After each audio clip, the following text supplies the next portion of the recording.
Exercise 5.1 question number 4 जिसमें हम 8th part करेंगे। लिस्ट ऑफ नंबर्स हमें गिवन है, चेक करेंगे कि एपी फॉर्म हो रही है या नहीं। अगर एपी फॉर्म होती है तो फिर नेक्स्ट 3 टर्म्स निकालनी है। तो यहाँ पर लेट करेंगे A1 गिवन है -1/2, A2 is equal to -1/2, A3 is equal to -1/2, A4 is equal to -1/2। और अगर हम D यहाँ पर निकालते हैं कॉमन डिफरेंस तो हम करेंगे A2 - A1 और A2 -1 A1। तो A1 की वैल्यू है -1/2, तो यहाँ लग जाएगी ब्रैकेट।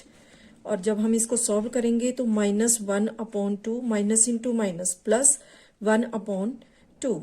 तो 2 और 2 का एलसीएम आएगा 2 और ऊपर आ जाएगा -1 + 1। तो ये हो जाएगा -1 + 1 0, 0/2 यानी कि 0।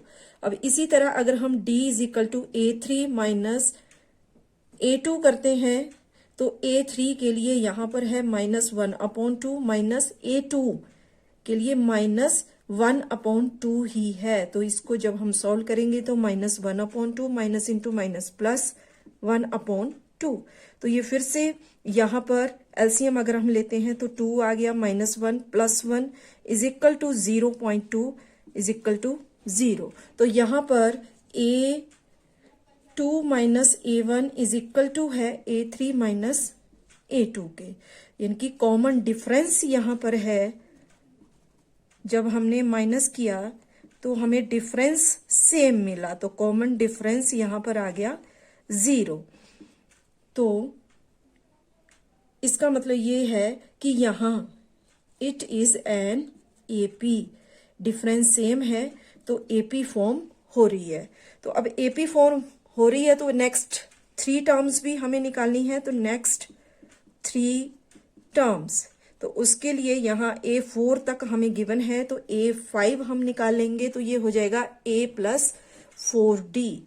तो A + 4D, इसके लिए A है -1/2 + 4 इंटू D, D है यहाँ पर 0।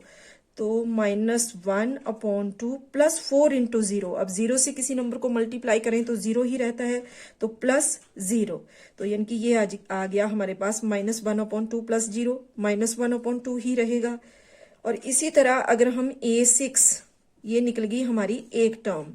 तो A6 अगर हम निकालें तो A + 5D हमें करना है। तो A के लिए वैल्यू है -1/2 + 5 इंटू D, D यहाँ पर 0 है तो -1/2 या यहाँ +5 इंटू 0 तो 0 ही रहेगा। तो +0 यहाँ करेंगे तो यानी कि डिफरेंस यहाँ पर 0 है, तो उस वजह से यहाँ हमारी जो नेक्स्ट टर्म होगी वो भी -1/2 ही रहेगी। और यहाँ से भी हम देख सकते हैं कि डिफरेंस 0 है, तो यानी कि सेम टर्म जो है वही रिपीट हो रही है।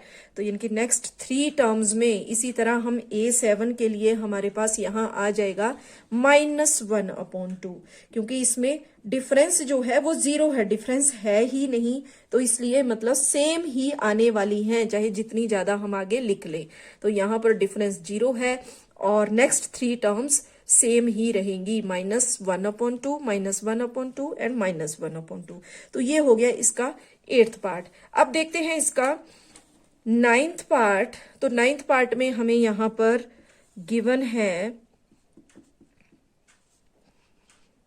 1 3 9 27। तो ये दी गई है लिस्ट ऑफ नंबर्स। तो हमने चेक करना है कि यहाँ एपी फॉर्म हो रही है या नहीं। तो उसके लिए A1 यहाँ 1 है, A2 3 है, A3 9 और A4 है 27। तो उसके लिए अगर हम डिफरेंस निकालें तो A2 - A1 करेंगे।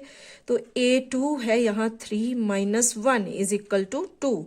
तो ये आ गया यहाँ पर D। अब फिर से अगर हम A3 - A2 करते हैं तो उसके लिए A3 9 है माइनस A2 है 3। तो अब हमने माइनस किया तो यहाँ आया 6। और अगर हम D = A4 - A3 करते हैं तो A4 है 27 माइनस A3 है यहाँ पर 9। तो 27 माइनस 9 हम कर रहे हैं तो हमें मिलेगा 18।